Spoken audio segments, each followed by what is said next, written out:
Hello my dear student, welcome to अनुपस्थिति zone. दोस्तों, हमने क्या किया था कि पिछले क्लासेस में हमने सेल के बारे में जाना था कि सेल की खोज कैसे हुई थी, सेल किसे कहते हैं, सेल किस किस चीज़ों से मिलके बनी होती है, सेल से फिर किसका फॉर्मेशन होता है, टिश्यू का फॉर्मेशन होता है। ये सारी चीज़ें हमने कर दिया था पिछले क्लास में। बच्चों, जो हमने पढ़ा था कि ब्रांचेस ऑफ बायोलॉजी के बारे में, तो ब्रांचेस ऑफ बायोलॉजी में कुछ बच्चों को डाउट था, तो वो डाउट क्लियर हो जाते हैं। जैसे अनिकेत और अनिकेत, आपको इक्थियोलॉजी और पीसी कल्चर में डिफरेंसेस था, क्योंकि पीसी कल्चर शायद मैं पढ़ाते पढ़ाते या इक्थियोलॉजी मेरा छूट गया था। तो इक्थियोलॉजी और पीसी कल्चर में आप डिफरेंस जान लो कि जो पीसी कल्चर होता है ना, वो ब्रीडिंग ऑफ फिशेज होता है। जो पीसी कल्चर था, क्या था?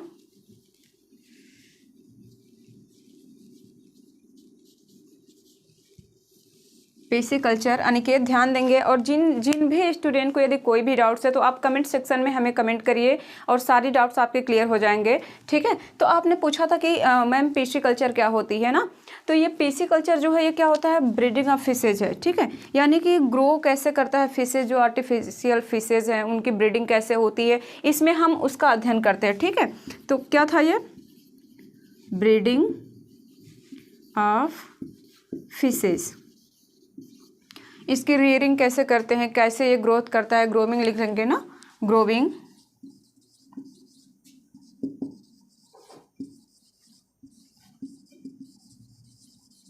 ये चीज़ें थी। और एक थी क्या कि एक्थियोलॉजी। तो जब स्टडी ऑफ फिशेस, यानी जब हम मछलियों के बारे में पूरे डिटेल से अध्ययन करते हैं, स्टडी करते हैं, तो उसको हम क्या बोलते हैं? एक्थियोलॉजी, ठीक है। क्या था ये? इक्थियोलॉजी। तो वही डिफरेंस है इसमें। ये डाउट्स आपके क्लियर हो जाएंगे कि पीसी कल्चर में हमने देखा कि ब्रीडिंग ऑफ फिशेस है, फिश का ग्रोविंग कैसा होता है, जो लोग मछली पालन करते हैं, ठीक है, आर्टिफिशियल फिशेस है, वो किस प्रकार से डील करते हैं, कैसे उनकी बहुत ज़्यादा उत्पादन कर सकते हैं, ये सारी चीज़ें बताया गया है। और चीज़ ये थी कि जो एक्थियोलॉजी थी, हमने एक्थियोलॉजी में बताया कि क्या है ये? Study of fishes. जब हम क्या करते हैं कि बोल सकते हैं इसको, जैसे क्या कुछ फिशेस थी, बोनी फिशेज है, फॉर एग्जाम्पल जॉ फिशेस है, तो क्या करते हैं इसका केवल स्टडी करते हैं ना, तो बोल सकते हैं इसको कि it is concern with the study of fishes ना। इसको बोल सकते हैं क्या? इट इज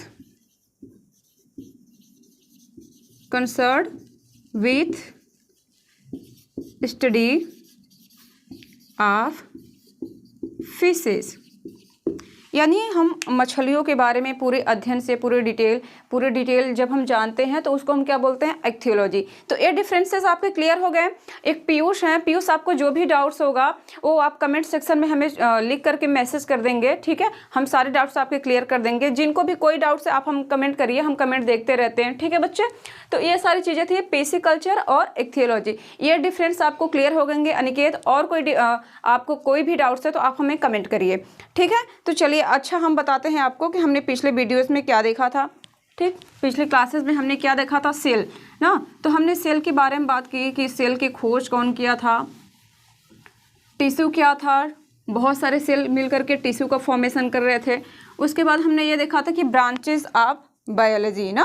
तो ब्रांचेस ऑफ बायोलॉजी में हमने बताया था कि हम क्या करते हैं, बहुत सारे ब्रांचेस हैं, सबकी स्टडी अलग अलग करते हैं। जैसे मैंने सेल की स्टडी के बारे में बताया, सेल के स्टडी के बारे में बताया, तो हमने बताया था कि साइटोलॉजी में सेल का अध्ययन करते हैं। यदि न्यूरोलॉजी की बात करें तो न्यूरोलॉजी में तंत्रिका कोशिकाओं के अध्ययन किया जाता है, ठीक है। इसी प्रकार हमने क्या किया था कि पूरी की पूरी जो सेल है उसमें हमने इंट्रोडक्शन के बारे में जान लिया था कि फादर ऑफ बायोलॉजी कौन है, फादर ऑफ जियोलॉजी कौन है, फादर ऑफ बॉटनी कौन है।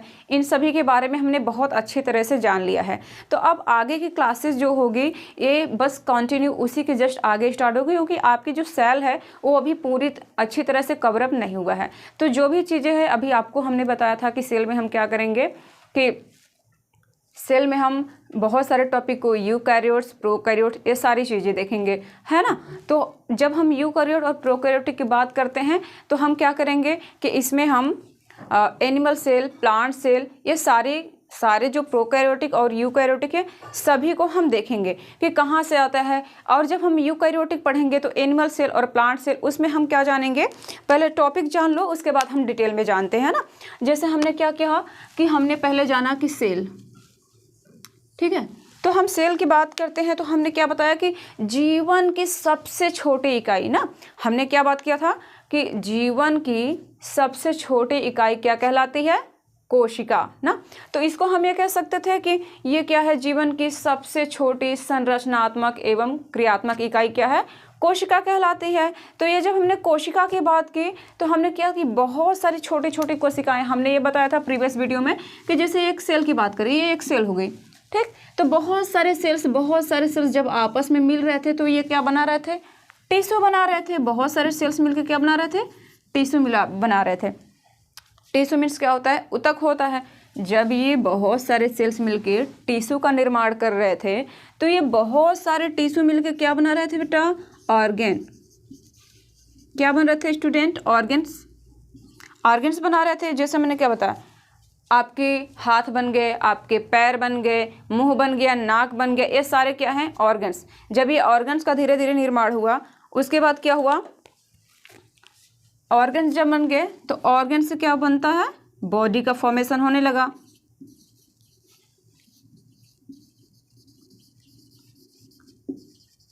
ठीक है, इस प्रकार से हमने देखा था कि पहले एक सेल आई, एक छोटी सी सेल आई, यहाँ पे एक छोटी सी सेल आई, छोटी सेल मिलके बहुत सारे सेल्स इकट्ठा हुए, बहुत सारे सेल्स मिलकर के टिश्यू बना लिए, टिश्यू मिलकर क्या बना लिए? ऑर्गेन बना लिए, ऑर्गेन मिलकर के क्या बना लिए? बॉडी बना लिए। तो बॉडी से फिर एक नया एनिमल तैयार हो जाता है। तो हमने ये चीज़ें प्रीवियस वीडियो में कवर कर लिया था। अब हम इसी के जस्ट आगे बढ़ेंगे। हमने क्या किया था कि एक वीडियो में हमने ब्रांचेस ऑफ बायोलॉजी को भी कवर कर लिया था, ठीक है। तो अब हम इसके जस्ट ही आगे स्टार्ट करेंगे। अब हम देखेंगे कि सेल जो है वो सेल हमारी कितने टाइप्स की है ना। हमारी कोशिका जो है, सेल मीन्स क्या होता है? कोशिका।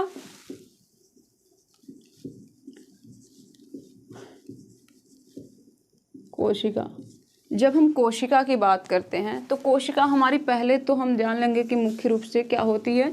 2 प्रकार की होती है। एक मिनट,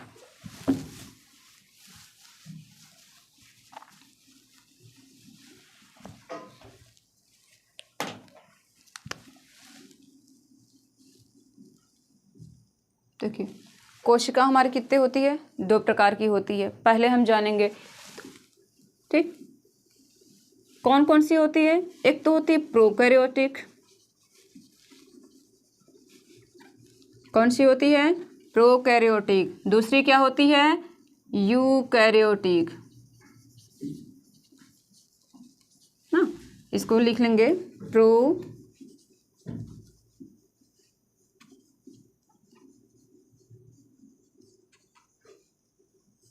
ये है क्या? प्रोकैरियोटिक, ठीक। ये क्या है? यूकैरियोटिक।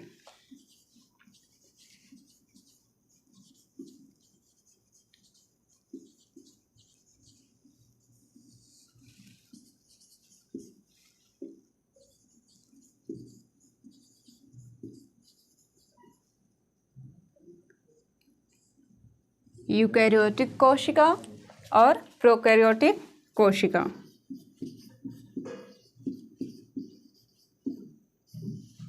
देखिए हम पहले जानेंगे कि प्रोकैरियोटिक किसे कहते हैं, यूकैरियोटिक किसे कहते हैं, ठीक है। तो ये जो प्रोकैरियोटिक है हम देखेंगे इसे डिटेल से कि प्रो का मतलब क्या होता है। तो प्रो का यदि हम ग्रीक वर्ड की बात करें तो प्रो का मतलब होता है क्या? प्रिमिटिव। क्या होता है? प्रिमिटिव। प्रिमिटिव, ठीक। तो प्रिमिटिव का मतलब क्या होता है? आद्य। हमने क्या बताया कि प्रो का मतलब क्या होता है? प्रिमिटिव, और प्रिमिटिव का मतलब क्या होता है? आद्य। अब आप हमसे ये पूछेंगे कि आद्य क्या होता है, तो आद्य का मतलब होता है पुराना। क्या होता है? पुराना। हम यहाँ पर लिख देंगे,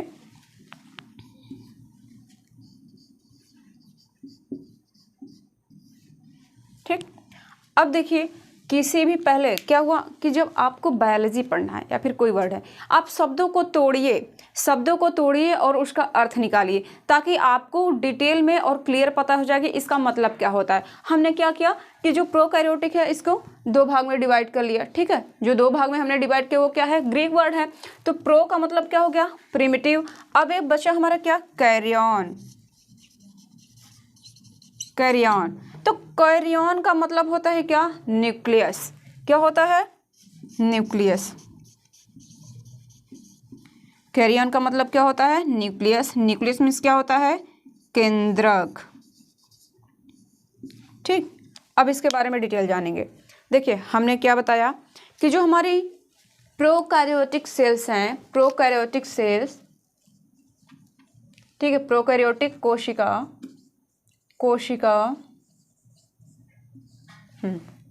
तो प्रो का मतलब होता है प्रिमिटिव, जिसका मतलब होता है आद्य या पुराना, और कैरियन जो है, कैरियन का मतलब होता है न्यूक्लियस। तो देखिए जब हमने बात की कि देखिए नाम से ही पता चल रहा है कि प्रो इट मीन्स प्रिमिटिव, तो जो प्रिमिटिव होता है ना, यानी कि इसमें जो न्यूक्लियस प्रेजेंट थे वो क्या थे?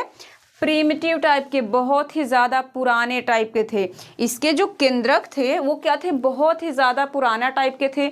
तो जब हम पुराना टाइप की बात करते हैं तो जितने सारे बैक्टीरिया आती हैं, जितने सारे बैक्टीरिया हैं वो क्या है? प्रीमिटिव टाइप के, उसमें न्यूक्लियस प्रेजेंट होते थे। जो केंद्रक थे वो क्या थे? प्रीमिटिव टाइप के थे।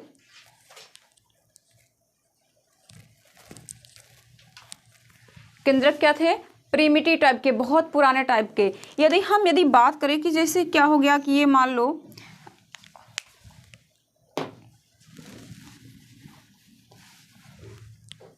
देखिए हम क्या करते हैं कि एक सेल ले लेते हैं, बैक्टीरियल सेल, ठीक है,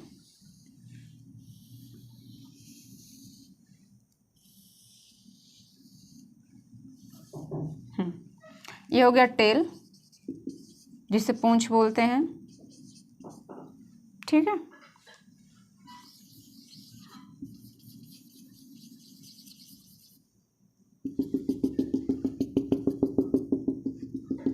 चलिए केवल हम जानने के लिए बताए हैं, अब चीज़ों को जानिए। पहले हमने क्या बताया कि जो प्रोकैरियोटिक सेल होते हैं ना, उनमें क्या होती है कि जो न्यूक्लियस होता है, जो केंद्रक होता है, वो प्रीमिटिव टाइप के होते हैं, बहुत ही ज़्यादा पुराने टाइप के, आद्य टाइप के होते हैं। तो यानी हम ये कह सकते हैं कि जब उसका न्यूक्लियस था ही नहीं, तो हम ये कह सकते हैं कि जो उसके अंदर जो प्रोटीन रहा होगा, डीएनए या आरएनए रहा होगा, वो क्या होगा कि डायरेक्टली वो साइटोप्लाज्म में इन्वॉल्व होगा। तो देखो यहाँ पे हमने ये क्या किया है कि हमने एक डायग्राम लिया है बैक्टीरिया का, तो हमने ये बताया कि देखो इसमें न्यूक्लियस कहीं दिखाई दे रहा है नहीं। तो हम ये कह सकते हैं कि जितने सारे सेल ऑर्गेनेल हैं, जो सेल ऑर्गेनेली है, कोशिकांग जिसको बोलते हैं, वो भी इसमें प्रेजेंट नहीं होंगे, क्योंकि जब न्यूक्लियस ही नहीं है तो न्यूक्लियस से ही तो प्रोटीन का फॉर्मेशन होगा। तो इसमें जो हिस्टोन प्रोटीन पाया गया, जो हमारी प्रोकैरियोटिक थी, इनमें जो हिस्टोन प्रोटीन पाया गया वो क्या था? एक लच्छादार यानी कि सर्कुलर डीएनए पाया गया, ठीक है। ये जो आपको एक आकृति दिखाई दे रही है, ऐसे ये आकृति आपको दिखाई दे रही है, ये क्या है? सर्कुलर डीएनए है। जो डीएनए था वो क्या था? इस प्रकार से ऐसे ऐसे ऐसे ऐसे ऐसे एक सर्कुलर डीएनए बना लिया, ठीक है, एक लच्छादार डीएनए बन गया, ठीक। तो ये डीएनए जो था क्या हुआ कि जब हम यूकैरियोटिक की बात करते हैं तो यूकैरियोटिक में होता क्या है कि ये जो डीएनए है वो क्या होता है? न्यूक्लियस में प्रेजेंट होता है। जब न्यूक्लियस में प्रेजेंट होता है तो हिस्टोन प्रोटीन का वहाँ से निर्माण होता है, ठीक। लेकिन ये क्या करता है कि ये साइटोप्लाज्म में इन्वॉल्व होता है, यानी कि ये हिस्टोन प्रोटीन बनाने में क्या करता है? पार्टिसिपेट नहीं कर पाता है। तो ये जो था, यानी कि हम कह सकते हैं कि इसमें जो मिला हमें डीएनए वो किस टाइप का था? सर्कुलर था, लच्छादार, ठीक है।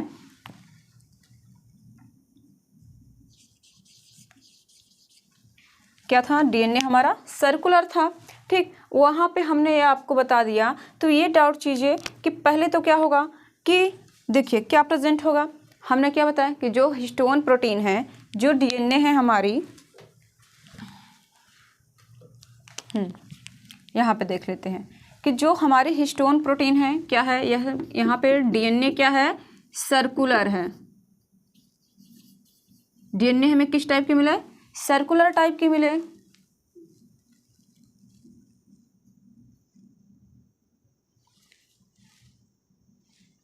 अब हम क्या देखेंगे कि जितने सेल ऑर्गेनेली हैं, जो सेल ऑर्गन हैं,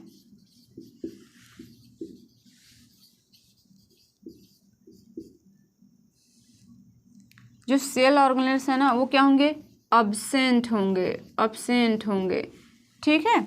और क्या होगा, जब सेल ऑर्गेनेल्स हैं तो इसमें क्या होता है कि रेयरली इसमें जो राइबोसोम होते हैं तो 70 स्वेड वर्ग के पाए जाते हैं। अभी हम बात करेंगे जब सभी कोशिकांग के, तो हम आपको बताएंगे कि राइबोसोम क्या होते हैं, माइटोकॉन्ड्रिया क्या होते हैं। जैसे हम सेल ऑर्गेनेल की बात कर रहे हैं तो क्या इसमें mitochondria, endoplasmic reticulum, Golgi apparatus, ribosome, ये सब क्या थे, अब्सेंट थे। तो हम सेल ऑर्गेनेल की बात कर रहे हैं तो यहाँ पे लिख लेंगे क्या, माइटोकॉन्ड्रिया, माइटोकॉन्ड्रिया,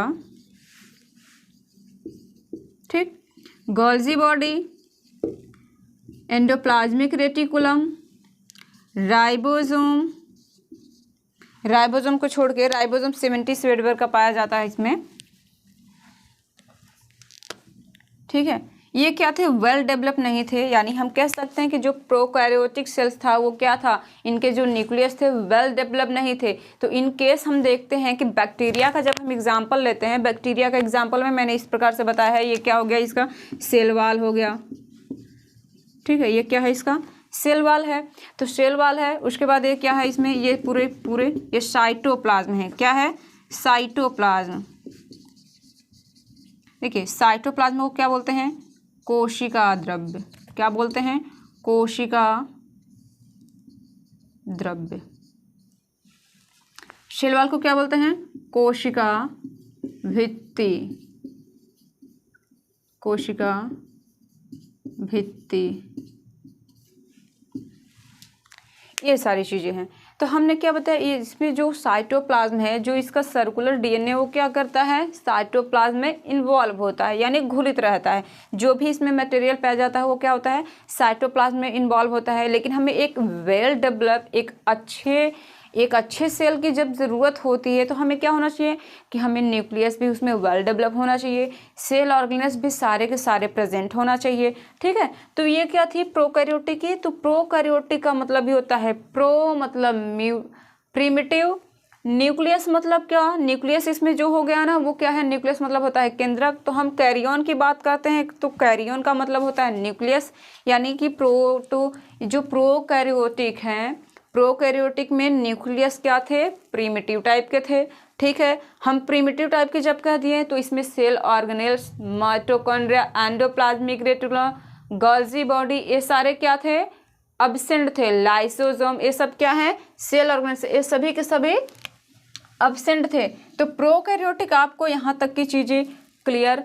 अब हम देखेंगे कि यूकैरियोटिक क्या है, ठीक। यूकैरियोटिक के भी बारे में हम बात कर लेते हैं। यूकैरियोटिक को देखेंगे, हमने प्रोकैरियोटिक की बात कर ली है, अब हम क्या करेंगे, यूकैरियोटिक के देखेंगे। तो हम बात करते हैं जब यूकैरियोटिक की,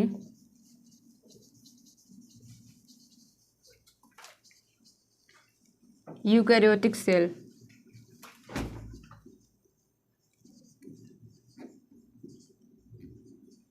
यूकैरियोटिक कोशिका,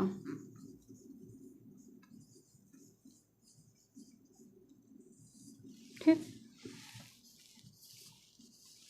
चलिए एक बात और आपसे अनिकेत, यदि आप देख रहे हैं हमारी वीडियो को तो ठीक है, वीडियो को कभी पुश मत करिए, आप लास्ट तक देखिए। और चीज़ ये है कि आपको हिंदी में प्रीति मैम से कुछ डाउट्स थे, कुछ क्वेश्चंस पूछने थे, तो आप कमेंट में लिख करके छोड़ देंगे, ठीक है। कमेंट का आपको रिप्लाई कर दिया जाएगा। यहाँ तक की चीज़ें, किसी भी स्टूडेंट को कोई भी डाउट्स है तो वो हमें कमेंट करेंगे। यदि बायोलॉजी में है या मैथ में है या रीजनिंग में है, किसी भी सब्जेक्ट में आपको कोई भी डाउट्स है तो आप कमेंट करेंगे, ठीक है। इन चीज़ों का ध्यान रखेंगे। चलिए हम आते हैं टू द पॉइंट, अपने टॉपिक पे। हम क्या बता रहे थे आपको, यूकैरियोटिक, ठीक है। तो यूकैरियोटिक की जब हम बात करते हैं तो यू का मतलब क्या होता है, देखिए ये क्या है, ग्रीक वर्ड है, ठीक। यू का मतलब क्या होता है, ट्रू, क्या होता है, ट्रू। कैरियन का मतलब हमने आपको प्रोकैरियोटिक जब बताया तभी आपको बता दिया था कि कैरियन का मतलब क्या होता है।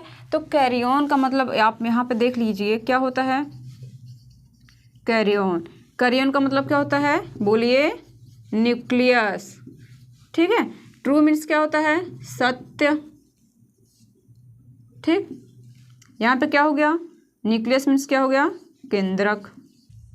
चलिए हम यूकैरियोटिक की बात करते हैं। तो यू का मतलब क्या होता है, ट्रू। ट्रू मीन्स क्या होता है? सत्य। अब क्या हमने देखा कि कैरी ऑन, तो हमने आपको जैसे प्रोकैरियोटिक पढ़ाया था, तो प्रोकैरियोटिक में हमने बताया था कि कैरी ऑन का मतलब क्या होता है? न्यूक्लियस, जिसके मीन्स होता है केंद्रक। जब हम यूकैरियोटिक की बात करते हैं तो हम इसे ये कह सकते हैं कि जो ये यूकैरियोटिक सेल है, जो यूकैरियोटिक सेल है, इसमें क्या है? ट्रू टाइप के न्यूक्लियस प्रेजेंट है। क्या है? ट्रू टाइप के। हम ये कह सकते हैं कि ट्रू टाइप के न्यूक्लियस प्रेजेंट है, या क्या है? सत्य टाइप के केंद्रक प्रेजेंट है, या तो हम ये बोल सकते हैं कि इसमें जो केंद्रक प्रेजेंट है वो क्या है? वेल डेवलप है, यानी कि हिस्टोन प्रोटीन का निर्माण कर रहा है वो। तो जब हिस्टोन प्रोटीन का निर्माण कर रहा है तो इसके जो सेल ऑर्गेनेल्स है, जिसे हम कोशिकांग कहते हैं, वो भी क्या है? वेल डेवलप है, जो अच्छे से अपने फंक्शन को कार्य करते हैं। अब देखिए, हम जब यूकैरियोटिक की बात करते हैं तो हम भी क्या हैं? हम लोग क्या है? एक यूकैरियोटिक टाइप के सेल हैं। अब हम यहाँ पे क्या हुआ कि हम अभी आगे आपसे बताएंगे कि हम कैसे यूकैरियोटिक टाइप के सेल हैं और आप कैसे यूकैरियोटिक टाइप के सेल हैं। पहले हम आपको जब हम बताए थे कि जो प्रोकैरियोटिक सेल है वो क्या थे? प्रिमिटिव टाइप के थे। तो हमने आपको प्रोकैरियोटिक सेल में प्रिमिटिव टाइप के जो न्यूक्लियस प्रेजेंट थे उसमें हमने आपको बताया था कि जितने सारे बैक्टीरिया हैं, जितने सारे बैक्टीरिया हैं वो क्या है? प्रोकैरियोटिक सेल के अंतर्गत आते हैं। ठीक है, प्रोकैरियोटिक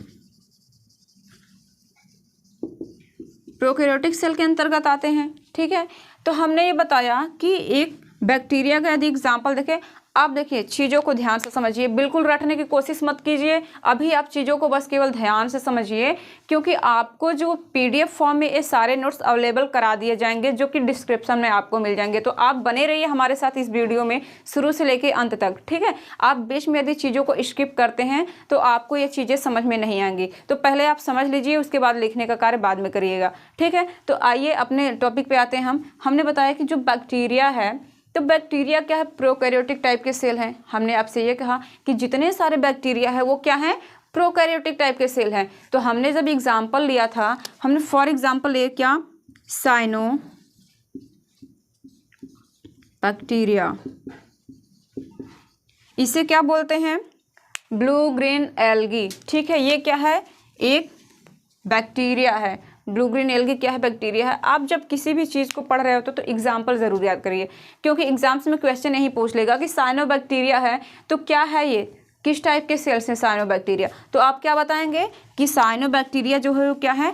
प्रोकैरियोटिक टाइप के सेल हैं, यानी कि ये बहुत ही पुराने ज़माने के सेल हैं। इनमें क्या होते हैं? इनके जो न्यूक्लियस है वो वेल डेवलप नहीं होते हैं। ठीक, इसमें जो सेल ऑर्गेनेल्स है वो प्रेजेंट नहीं होते हैं, ऐसे बताएंगे। ठीक है, इनकी जो सेल वॉल होती हैं, सेल वॉल इनमें पाई जाती हैं। ठीक है, इनमें क्या होता है? साइटोप्लाज्म में ही इनके जो सर्कुलर डीएनए है वो क्या होते हैं? इन्वॉल्व होते हैं, घुलित होते हैं। सर्कुलर डीएनए किस में होते हैं?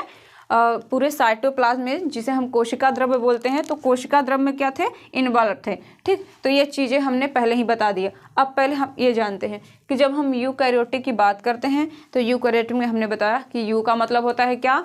ट्रू, और कैरियन का मतलब क्या होता है? न्यूक्लियस। कि यूकैरियोटिक और प्रोकैरियोटिक। तो यूकैरियोटिक में हमने ये बता दिया कि इसमें ट्रू टाइप के न्यूक्लियस प्रेजेंट है, उसे हम क्या बोलते हैं? क्या? Eukaryotic cell. तो जो हमारी यूकैरियोटिक सेल होती है वो क्या होती है? 2 प्रकार की होती हैं। ठीक है, कितने प्रकार की होती है यूकैरियोटिक सेल? 2 प्रकार की। एक तो होता है प्लांट सेल, एक होता है क्या? Animal cell. प्लांट सेल को क्या बोलते हैं? पादप कोशिका।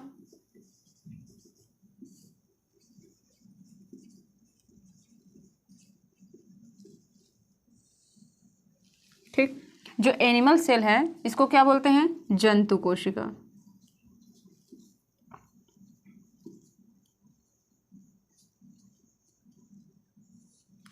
पहले इसको जान लो। जब यूकैरियोटिक की हमने बात किया तो ट्रू टाइप के न्यूक्लियस, यानी इसमें जो हिस्टोन प्रोटीन है, हिस्टोन प्रोटीन, ठीक है, डीएनए या आरएनए, यही तो होता है। डीएनए आरएनए क्या थे?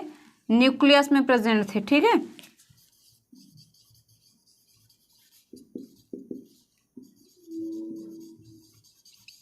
ठीक। अब हमने क्या बताया कि हिस्टोन प्रोटीन क्या है? डीएनए आरएनए न्यूक्लियस में प्रेजेंट थे, ठीक, यानी हम कह सकते हैं न्यूक्लियस क्या था, वेल डेवलप था।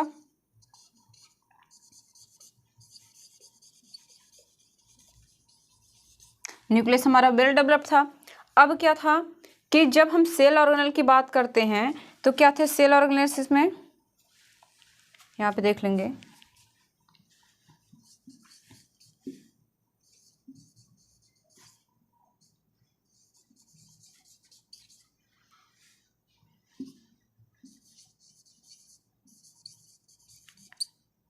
सेल ऑर्गेनेल प्रेजेंट थे, कौन कौन से थे, एंडोप्लाज्मिक रेटिकुलम जिसे हम बोलते हैं ER, फिर क्या हो गया गोल्जी बॉडी जिसे हम GB बोलते हैं, क्या हो गया गोल्जी बॉडी, ठीक, फिर क्या हो गया इसमें राइबोसोम भी प्रेजेंट है, ठीक है, राइबोसोम। हम ये कह सकते हैं कि जितने सारे सेल ऑर्गेनेल्स हैं वो क्या हैं यूकैरियोटिक में प्रेजेंट है।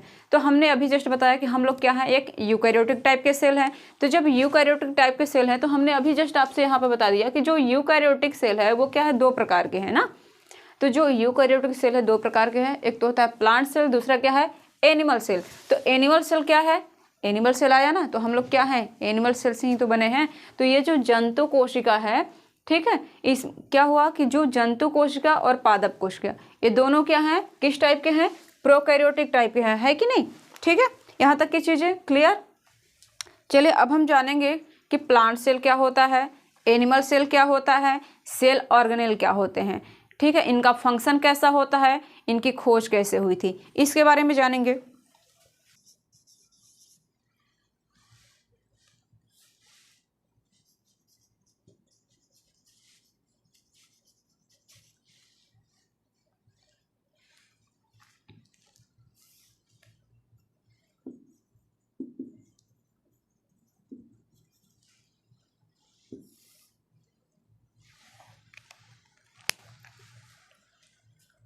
चलिए आते हैं हम प्लांट सेल की बात करते हैं। तो प्लांट सेल का ये डायग्राम रहा, ठीक है।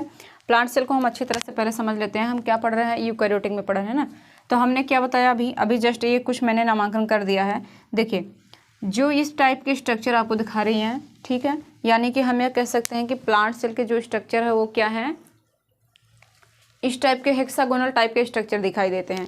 इसमें क्या हो कि ये वाली जो आपको स्ट्रक्चर दिखाई दे रही है ये क्या है, माइटोकॉन्ड्रिया है, ठीक। अब इसके यदि हम बात करें इसके जो ऊपरी लेयर है वो क्या है, ऊपरी लेयर को हम बोलते हैं सेल वाल, ठीक है, ये क्या है सेल वाल। और यहाँ पे आपको जो ये वाली स्ट्रक्चर दिखाई दे रही है इसको बोलते हैं मिडिल लैमेला। अभी हम बताएंगे कि इनका फंक्शन क्या होता है, पहले आप स्ट्रक्चर को समझ लीजिए, ठीक। अब क्या हुआ, मिडल लैमेला हमने बता दिया। यहाँ पे आपको कुछ फिंगर लाइक के थैलेकॉइड जैसे एक पे एक आकर के ऐसे ही कुछ सिक्के जैसे, ठीक है, थोड़ी उभरी हुई उभार सी आपको एक स्ट्रक्चर दिखाई दे रही है जिसे हम बोलते हैं गोल्जी बॉडी, ठीक। गोल्जी बॉडी हमने बताया। आपको एक और स्ट्रक्चर दिखाई दे रही है जिसे हम बोलते हैं क्या, देखिए ये स्ट्रक्चर जो आपको दिखाई दे रही है ये क्या है, प्लास्टिड है, ठीक है, प्लास्टिड है, ठीक। अब यहाँ पे ये जो कुछ है ये क्या है, माइक्रोट्यूबुल्स है, ठीक। अब इसके अंदर ऊपर क्या भरा हुआ है, ये पूरे क्या है, ये साइटोप्लाज्म है, साइटोप्लाज्म है। आपको ये वाली जो आकृति दिखाई दे रही बीच में गोल सा स्ट्रक्चर, इसको हम क्या बोलते हैं, न्यूक्लियस बोलते हैं, ठीक है, क्या बोलते हैं इसको, न्यूक्लियस बोलते हैं, जिसे हम कहते हैं हिंदी में केंद्रक। देखिए न्यूक्लियस के इसमें चारों तरफ क्या होता है, इनवलप पाया जाता है। तो इसको हम क्या लिखेंगे, न्यूक्लियर इनवलप, जिसे हम क्या करते हैं, न्यूक्लियस का आवरण, केंद्र का आवरण, ठीक है, जिससे क्या होता है इसकी प्रोटेक्शन होती है, ठीक। तो न्यूक्लियर इनवलप बोलते हैं, ठीक है। इनमें आपको यहाँ पे एक्स की आकृति के कुछ स्ट्रक्चर दिखाई दे रहे हैं। ये क्या है, ये हिस्टोन प्रोटीन है, क्या है, हिस्टोन प्रोटीन, ठीक है। इट मीन्स क्या, ये है हेटेरोक्रोमेटिन,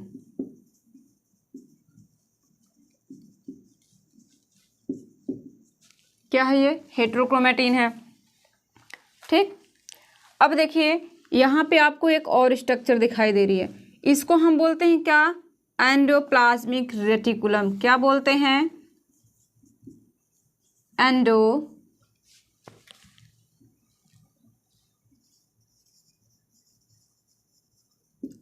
एंडोप्लाज्मिक रेटिकुलम, ठीक है।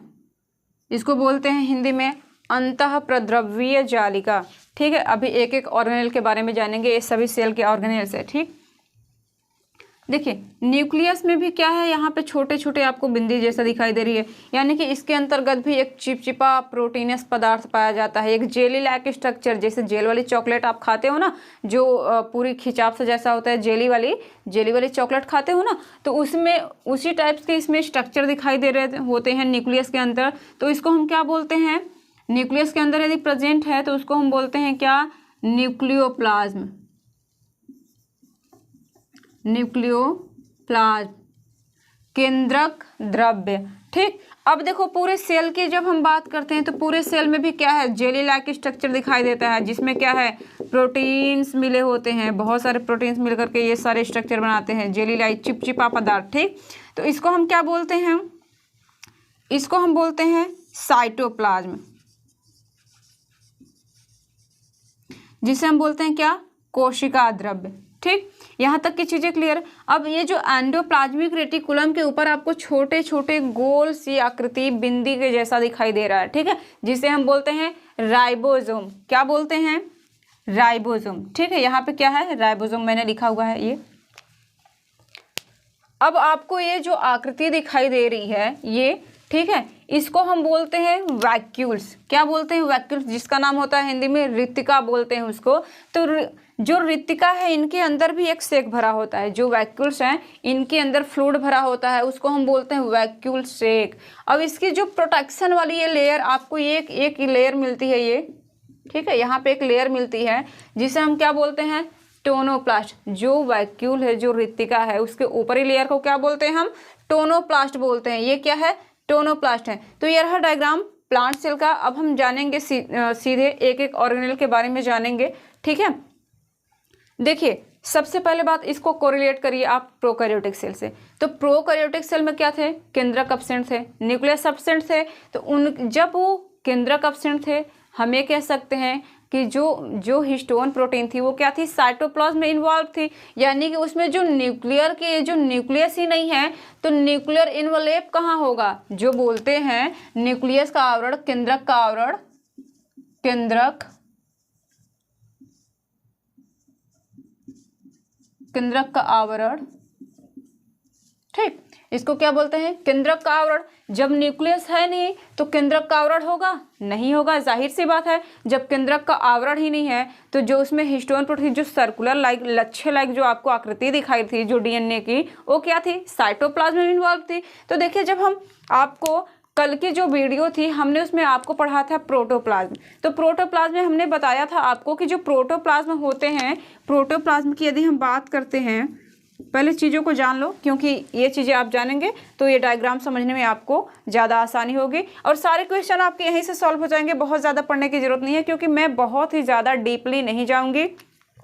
चीज़ें यह है कि आपके एग्ज़ाम में जो भी टॉपिक से जितने सारे क्वेश्चन बनने हैं, ठीक है, यदि आप डायग्राम को समझ लेते हैं, चीज़ों को देख लेते हैं, वीडियो में लास्ट तक बने रहते हैं, तो आपके जितने सारे डाउट्स होंगे वो भी क्लियर हो जाएंगे। दूसरी चीज़ें हैं कि कहाँ से क्वेश्चंस बनते हैं, वो भी हम लास्ट में कराएंगे कि किस टाइप के क्वेश्चन पूछे जाते हैं, ठीक है। तो आप बने रहिए हमारे साथ में। हमने आपको बताया था कि प्रोटोप्लाज्म जो है वो 2 प्रकार के थे, ठीक है। प्रोटोप्लाज्म क्या थे,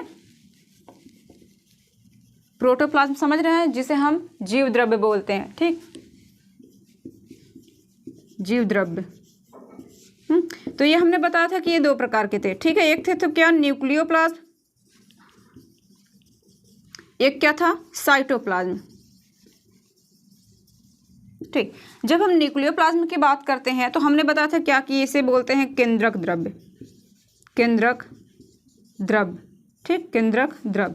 इसको क्या बोलते हैं, कोशिका द्रव्य, कोशिका द्रव्य। अब पहले ध्यान से देखिए, चीज़ों को समझिए, इसको कोरिलेट करिए। हमने कल ही आपको बताया था कि जो प्रोटोप्लाज्म है, जो हमारा जीव द्रव्य है, वो 2 प्रकार का है। एक तो है न्यूक्लियोप्लाज्म, दूसरा क्या है, साइटोप्लाज्म, जिसे हम केंद्रक द्रव्य और कोशिका द्रव्य कहते हैं। तो देखो अब आ जाओ यूकैरियोटिक सेल में। अब देखो ध्यान से देखो चीज़ों को। हमने क्या बताया कि यदि पूरे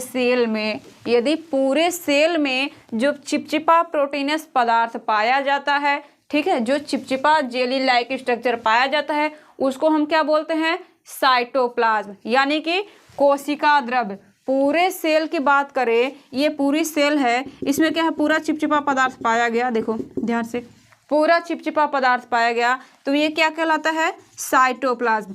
क्या कहलाता है, कोशिका द्रव्य। अब देखो न्यूक्लियोप्लाज्म कहाँ है, डायग्राम में आओ। देखो हमने क्या बताया था कि ये जो बीच में स्ट्रक्चर दिखाई दे रहा है उसको हमने क्या बोला, न्यूक्लियस, केंद्रक बोला। तो ये जो केंद्रक है इनके बीच में भी एक जेली लाइक स्ट्रक्चर, ठीक है, सब्सटेंस पाया जाता है, यानी पानी के जैसा सफ़ेद कलर का जो कलरलेस है, उसे हम कलर भी नहीं कह सकते क्योंकि ये कलरलेस है, चिपचिपा पदार्थ पाया गया यदि न्यूक्लियस के अंदर, तो उसको हम क्या बोलते हैं, न्यूक्लियोप्लाज्म। क्या बोलते हैं, केंद्रक द्रव्य, न्यूक्लियोप्लाज्म। यहाँ तक की चीजें क्लियर। कल ही हमने बताया था कि प्रोटोप्लाज्म क्या है, दो प्रकार का कौन कौन सा, एक न्यूक्लियोप्लाज्म, एक क्या है, साइटोप्लाज्म। हम कह सकते हैं केंद्रक द्रव्य और कोशिका द्रव्य। तो इधर जो कोशिका में पूरे पाया गया उसको हमने क्या बताया, कोशिका में जब पाया गया तो इसको हमने साइटोप्लाज्म कहा, जब केंद्रक के अंदर पाया गया तो उसको हमने क्या कहा, न्यूक्लियोप्लाज्म कहा। यहाँ तक की चीजें क्लियर। देखिए हमने कल आपको ये भी बताया था वीडियो में कि जो ये जीव द्रव्य है ना, सपोज आपके दिमाग में एक क्वेश्चन आ रहा होगा, जितने सारे सेल ऑर्गेनेल हैं, ठीक है, हमने आपको बताया था कि एक हक्सले नाम के वैज्ञानिक थे, उन्होंने ये बताया था कि जो प्रोटोप्लाज्म है, जो जीव द्रव्य है, ये क्या फिजिकल बेसिस ऑफ लाइफ है, यानी कि हम कह सकते हैं कि जीवन की जितनी भौतिक क्रियाएं हो रही थी वो क्या हो रही थी, प्रोटोप्लाज्म में हो रही थी। तो इसको क्या है, कोरिलेट करो सेल में, ठीक है, कंफ्यूजन बिल्कुल नहीं होगा, आप इसको कोरिलेट करो। देखो हमने प्रोटोप्लाज्म की जब बात की कि जीवन के जितने सारे भौतिक आधारशिला है वो क्या है कि प्रोटोप्लाज्म में ही घटित होती है, ठीक है। तो यहाँ पे जितने सारे, देखो जितने सारे सेल ऑर्गेनेल प्रेजेंट है सेल में, ठीक है, वो क्या कर रहे हैं कि यानी कि जो यहाँ पे हमने अभी जस्ट बताया कि ये क्या है, साइटोप्लाज्म है, ये क्या है, न्यूक्लियोप्लाज्म है। तो दोनों भाई ये तो दोनों के दोनों तो प्रोटोप्लाज्म है ना, है कि नहीं स्टूडेंट। अब ध्यान से देखिए कि जो हमने अभी आपको बताया कि जो प्रोटोप्लाज्म है वो हमने बताया दो प्रकार का है, कौन कौन से, साइटोप्लाज्म और न्यूक्लियोप्लाज्म। तो जब साइटोप्लाज्म की बात किया तो सेल में क्या है, साइटोप्लाज्म है, न्यूक्लियस में क्या है, न्यूक्लियोप्लाज्म है। तो हमने अभी जस्ट आपसे कहा कि यदि आपके दिमाग में एक क्वेश्चन आ रहे होंगे कि यदि हम किसी सेल से, हमने एक सेल की बात की है, ठीक है, यानी ये नहीं है कि बस ये सेल इतना ही बड़ा होता है, ठीक है, बहुत सारे सेल्स हैं। हमने ये कहा कि जब हम, आपके दिमाग में एक क्वेश्चन आ रहा होगा कि यदि हम किसी सेल से प्रोटोप्लाज्म को निकाल दें तो क्या होगा, सोचा आपने कि क्या होगा। चलिए, यदि ये आपके लिए क्वेश्चंस है, आप हमें कमेंट में ज़रूर बताएंगे कि क्या होगा यदि हम किसी सेल से प्रोटोप्लाज्म को निकाल दें तो क्या होगा। ऐसे क्वेश्चंस एग्जाम्स में भी आते हैं, ठीक है, ये जनरली पूछे भी जाते हैं। तो आप हमें ये कमेंट में बताएंगे कि हम सेल से प्रोटोप्लाज्म यानी जीव द्रव्य को निकाल देंगे तो क्या होगा, ठीक है। ये क्वेश्चंस हैं आपके लिए, इसको हम क्या करेंगे अगले वीडियो में जानेंगे। यदि आप हमें कमेंट करते हैं, ठीक है, तो हम रिप्लाई देंगे। यदि आपको इसमें डाउट्स हैं, आंसर नहीं मिल पाते हैं, तो मिलेंगे आपसे नेक्स्ट वीडियो में और सारे डाउट्स को क्लियर करेंगे। चलिए अपने टॉपिक पे आते हैं हम, ठीक है।